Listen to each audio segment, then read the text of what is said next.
Hello everyone, nubkeks here. Welcome back to Nub Raids. I am just out of the shower and we are on the test server. My dog is barking. Let me close the door. All right, I'm back. If you guys didn't catch the live stream yesterday, we're minding my in-laws dog.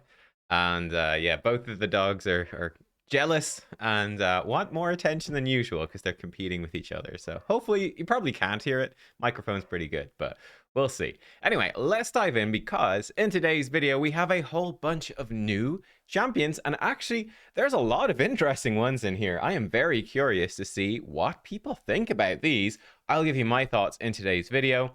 But we've got champions that are almost definitely going to be part of the new fusion. It looks like it's going to be 4 new rares.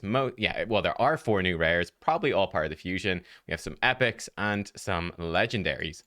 So let's go. First of all, of course, we do have our good friend Bambus 4-leaf. So we see his base stats. We've seen everything else. The base stats honestly look great. 110 base speed. That's really good. Very tanky. Bit of resist and accuracy as well. Honestly, cannot complain about those base stats. They're pretty fantastic. So yeah, Bambus is looking pretty good there. We've got another Skinwalker. It must be a rare. Oh, it is a rare. Okay, we'll come to those. Let's go through it in order. Yeah, I think in order of the factions, I think that's going to be the most useful thing. So first up, we do have a new High Elf rare void called Selenia Nightcloak. Visually, she looks honestly super cool. Looks great. Base stats, you know, decent speed. She is squishy. She's a rare champion, right? You know, Bambus is a legendary. Selenia is very much a rare. For A1, Soul Burst Arrow. Heals this champion by 10% their max HP. Heals by 20% max HP instead when attacking a target under HP burn debuff.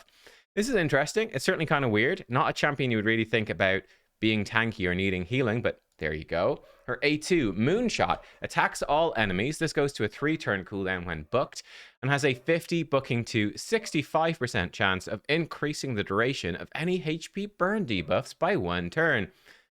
I feel like this is, you know, a little bit weak. 65% of increasing HP burn. Like, it's double conditional in the sense that you need HP burns out there, and then it's not the best chance to increase them. You could obviously apply Sniper up that to 70%. So that's interesting. It's an interesting move. I'm not sure how good it's going to be. And then Lunar Ballista, 5-turn books to a 4-turn cooldown, attacks 3 times at random. Before attacking, puts a 25% increased accuracy buff on this champion for 2 turns. And each hit has a 50 going to 75% chance of placing HP burn debuff for 2 turns. This move is actually, again, bearing in mind it's a rare, this move is pretty decent. This move has some potential. So, putting increased accuracy on herself, in single target, it's almost definitely going to put up the HP burn with a little bit of increased accuracy. That could be somewhat helpful, actually. You know, think about trying to get through Frost Spider for the first time. Obviously, against the Spider boss, it's only 3 burns and it's random and they're not all guaranteed to land. So it wouldn't be a good solution for farming Spider. Ice Golem Hard is probably a bit too tricky, but it wouldn't be terrible there, funny enough. There's weirdly some potential. I suspect not much, seeing as she is a rare and her base stats are so low. But it's an interesting move, I have to say. And then Solar Boost, her passive, boosts her turn meter by 5% each time a HP burn debuff is activated. Yeah, this champion is intriguing. You know, you could build her if you had a Blood Shield accessory. You could put her in Blood Shield and build her with like high resistance because that's easy enough to do. She brings increased accuracy.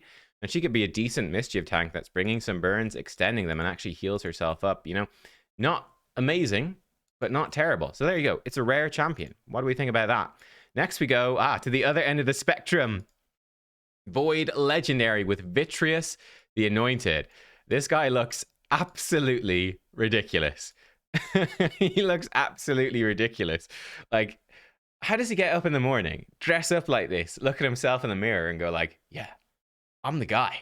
Look at me. Ooh, I'm cool. But he does. That's exactly what he does. He says that exact same thing in that exact same tone. That's him. Vitreous the Anointed. He is an attack-based legendary champion with 1707 attack. That is higher base attack than, I believe, all of the mythical champions who, as their selling point, have higher base stats than regular legendaries. Yeah, he's got 70. Is massive attack. He has got, you know, he's squishy, solid speed, big crit damage, and actually fairly big resistance at 40, which is a bit unusual. Let's check out his skills. Holy Terror, his A1, attacks one enemy twice, First hit heals this champion by 30% of the damage inflicted. The second has a 65 going to 80% chance of placing fear for 1 turn. If the target's a boss, the second hit instead has an 80% chance when booked of placing decreased speed for 2 turns. So, healing him, placing decreased speed or fear against champions, decreased speed against bosses, 30% damage from books, probably hits pretty hard. Interesting, right? His A2, Storm of Righteousness, 5 books to a 4-turn cooldown, attacks all enemies. Before attacking, removes all increased defense, ally protection, and strength and buffs from all enemies. The effect cannot be resisted. Will also ignore 30% of each target's defense and boost this champion's turn meter by 30% for each enemy alive after the attack. I honestly think this move is sick. This move is really good. So, an irresistible strip of all those buffs. Obviously, polymorph is a concern. We have to say this ad nauseum. I mean, affects the top end of Arena. It doesn't affect your regular player too much, but it's something that we have to note, of course. But yeah, so you've got that strip, can't be resisted. 30% ignore defense. This move is probably going to hit very hard. These ignore defense moves nearly always hit really hard. In fact, Constantine is pretty similar, and we know he smacks. He ignores 10% defense for leech defense, decreased defense, block active skills. We know Constantine hits hard. This guy is likely to hit harder. I've gone the wrong way. He was this way, this direction. So yeah, and then I love this a bit as well. 30% turn meter for every enemy alive after the attack. Let's say there's all 4 in Arena. All 4 survive.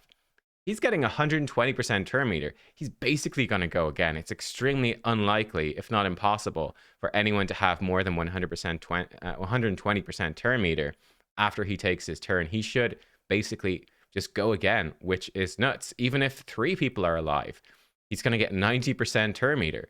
Like, you kill their nuker, and then you're ready to go in with your A1 or your A3 and just kill their nuker again, almost immediately after they're revived. Very, very interesting. By my hand, exclamation mark. 4-turn books to a 3-turn cooldown is A3. Attacks one enemy 2 times. First hit destroys the enemy's max HP by 25% of the damage dealt. Cannot destroy a single enemy's max HP by more than 75%. If the target's a boss, destroys max HP equal to 35% of the damage dealt. The second hit will ignore 30% of the target's defense if they have no active skills on cooldown. If the target has any active skills on cooldown, ignores 50% defense instead. Ignore shield, unkillable, and block damage buffs. Woo-wee, 3-turn cooldown. So if they have any skills on cooldown, he ignores 50% defense. Like, you put him in Savage or Lethal, you give him Helm Smasher, he can ignore 100% defense, right? It's a Sky Piercer or it's a Wukong A2 level nuke. Massive single target nuke on that second hit. Now, perhaps because it's 2 hits, it won't be quite as big, right? If it's like a 6 times multiplier, maybe you only get a 3 times multiplier, ignoring all that defense. Still going to be really good. Destroying the max HP, that's intriguing. Yeah, that is intriguing. I mean, certainly in Arena, it's going to sort of like a block revive in a sense. It will eventually win you the fight because their reviver is going to be so weak. You know, you're destroying 25% of their, potentially, 20, 15% of their max HP because you're not going to one-shot them, right? You're going to be really reducing their max HP quite steadily. So that's pretty interesting, I have to say. And the fact it does more against bosses, the only boss this is relevant against, really, is the Scarab King in Doom Tower. He's going to be great against that. He destroys max HP, ignores defense. Then he heals himself with his A1, puts decreased speed. He should be pretty good against that boss. Unlikely what you would use Avoid Legendary for, but hey, you never know. And yeah, if they ever add bosses that need destroyed max HP in the future, which is not impossible, I would say, he's going to be great. Then his passive, this is where things really get spicy. So you might be feeling a little bit like he's pretty good, but this is pretty special. Inexorable. 5-turn cooldown.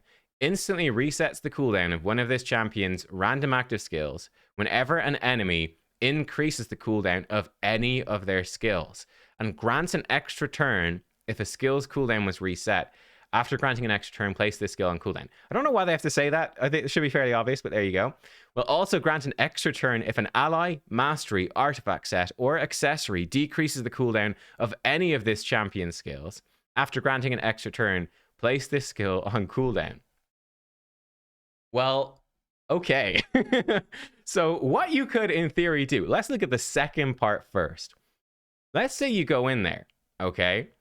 You open up, Storm of Righteousness, nuke them all, right? Get your turn meter. You come in again, then you nuke someone else with By My Hand. Boom. Then you come in with like a Kaimar or a Yumiko. You reset these moves, and he instantly gets an extra turn. And then he just does it all again with an extra turn straight away. That is pretty interesting. That's kind of crazy. I think maybe this part is even more exciting. You go into an arena fight, they're faster than you, bam, Warlord locks you out, or bam, Yumiko locks you out. It's going to reset either his A2 or his A3, and then it's going to give him an extra turn.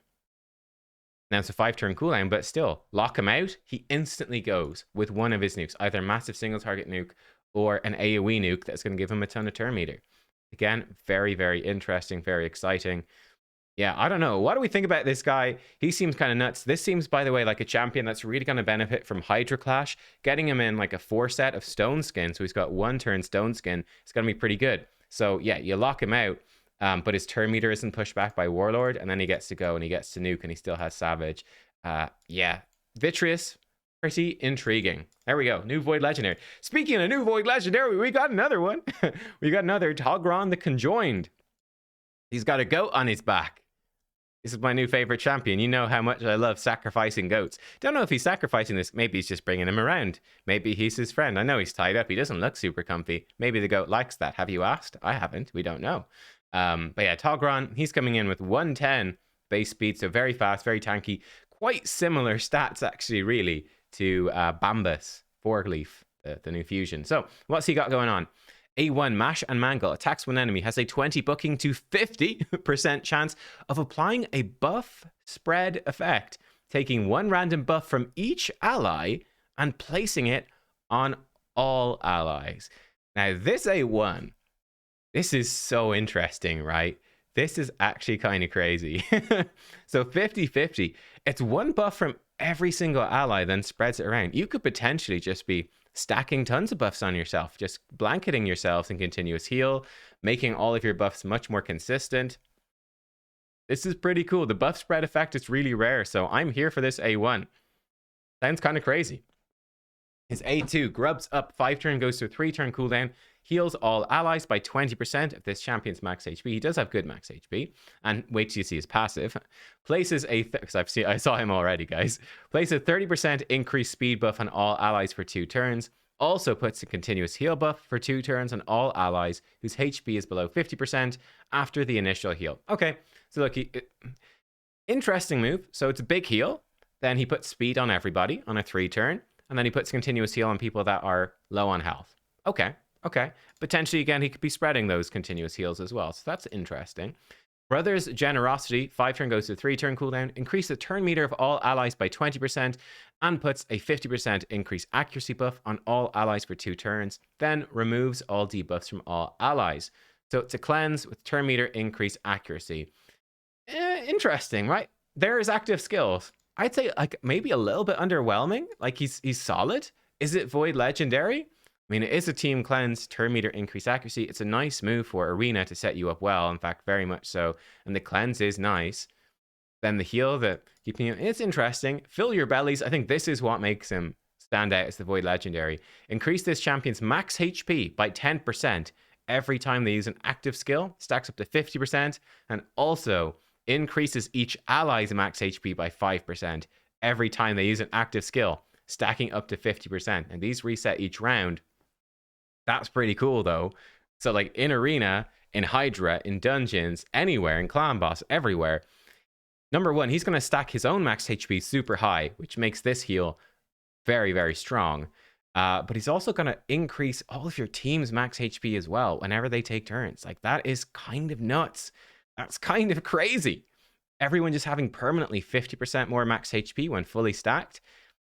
Yeah, that is pretty cool. He also has a 20% speed in all battles aura. I feel like this is a little bit underwhelming. I would have loved to see a 24%. You know, he is a Void Legendary after all. That's what I would sort of like to see because, you know, you've got champions like Mariska do have that. Yeah, Togron, he's a weird one, right?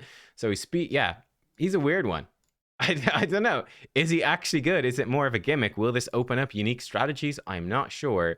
I guess increasing max HP is also going to up the damage of any HP-based nukers, We've never had something that increases max HP in this game before. That's kind of nuts. Yeah, interesting. Interesting champ. Right. We saw Bambus. We do have another rare. Here we have Meat Carver Tolog. It actually looks pretty darn cool. He's ready to carve up meat. He's got his backpack to take it home as well. He's prepared. He's prepared. So he's coming in. Tons of HP. Bit slow, but yeah, loads of HP on this guy. A1 Jagged Cut. Attacks one enemy 2 times. Each hit heals his champion 2% max HP. You know, small, but he's got lots of HP. It's a bit of a heal. A2 Butcher's Block books to a 4-turn cooldown, puts increased defense, the small version, on all allies for 2 turns, and the big version of continuous heal for 1 turn. So it's a short duration, but still, for a rare, it's a decent enough move. Then his A3 Reviving Stew, 6-turn goes to a 4-turn cooldown, revives an ally with 30% HP in turn meter, and puts a continuous heal buff on the revived ally for 1 turn. Then his passive Feed the Herd, whenever a continuous heal buff placed by an ally from the Skinwalker's faction expires, is removed, or is stolen. This should include himself as well, because he is Skinwalkers. An ally just means like someone who's friendly, right? Places the small version of continuous heal on that ally for 1 turn. That's actually pretty cool, right?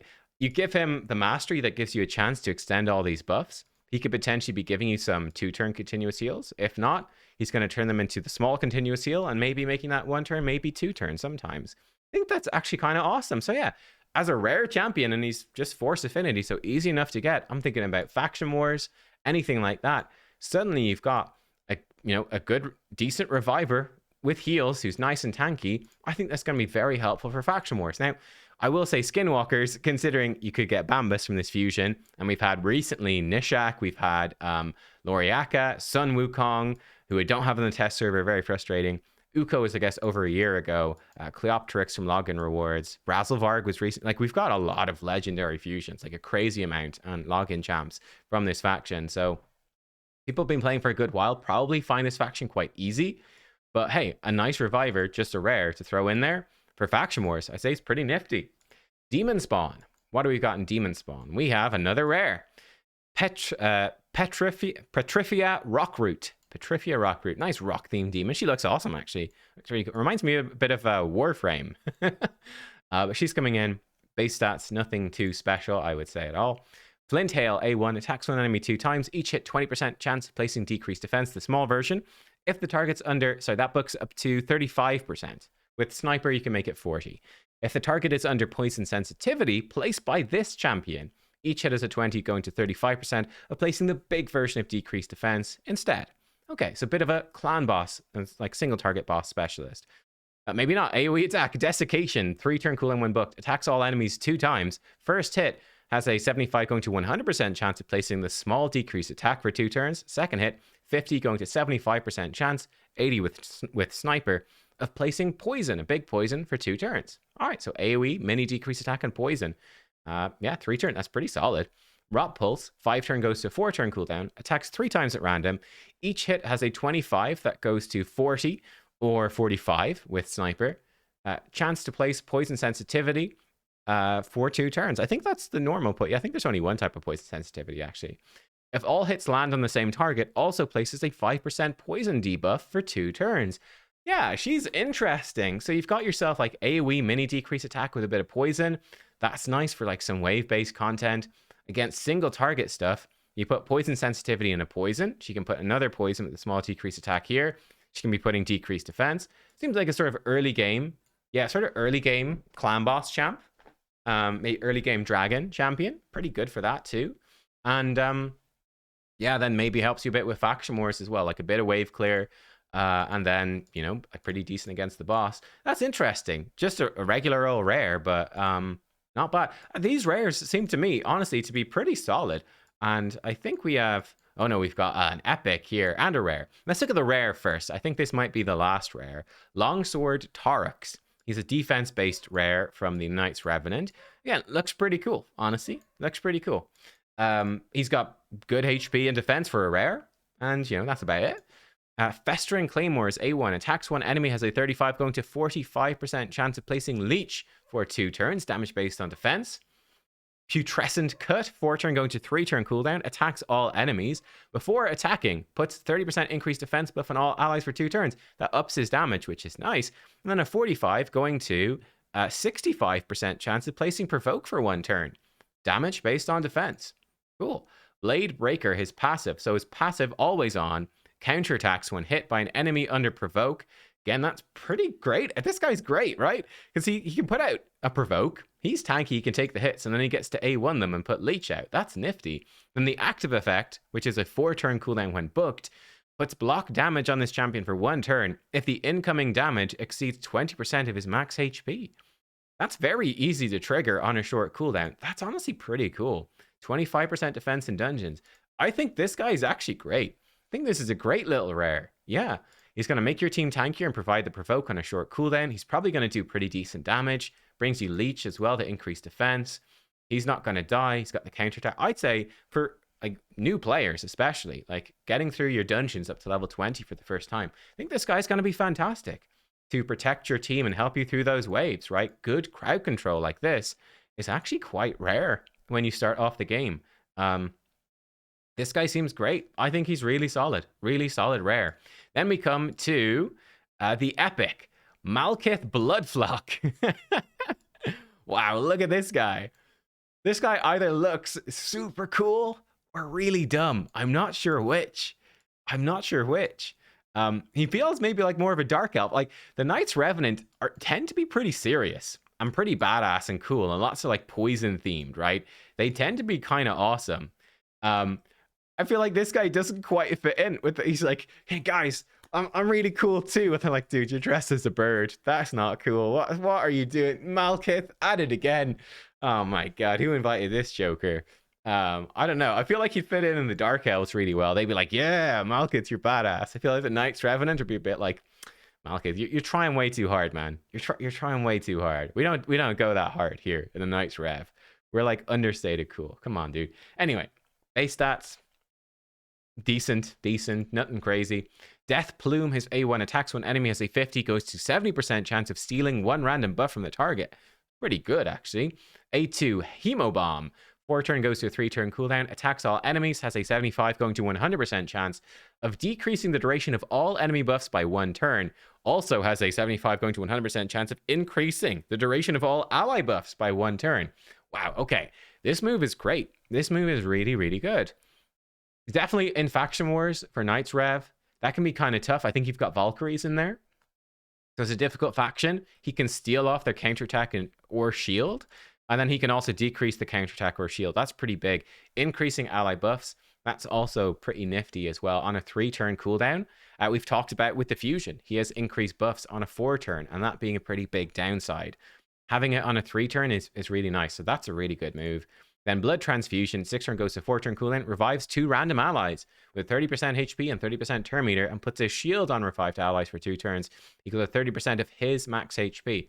So they're going to come back pretty weak, but with a big shield, very big shield, because it's his max HP, and you build them with lots. 50 accuracy and faction crypts. Yeah, interesting. I mean, Rector Drath is in this faction.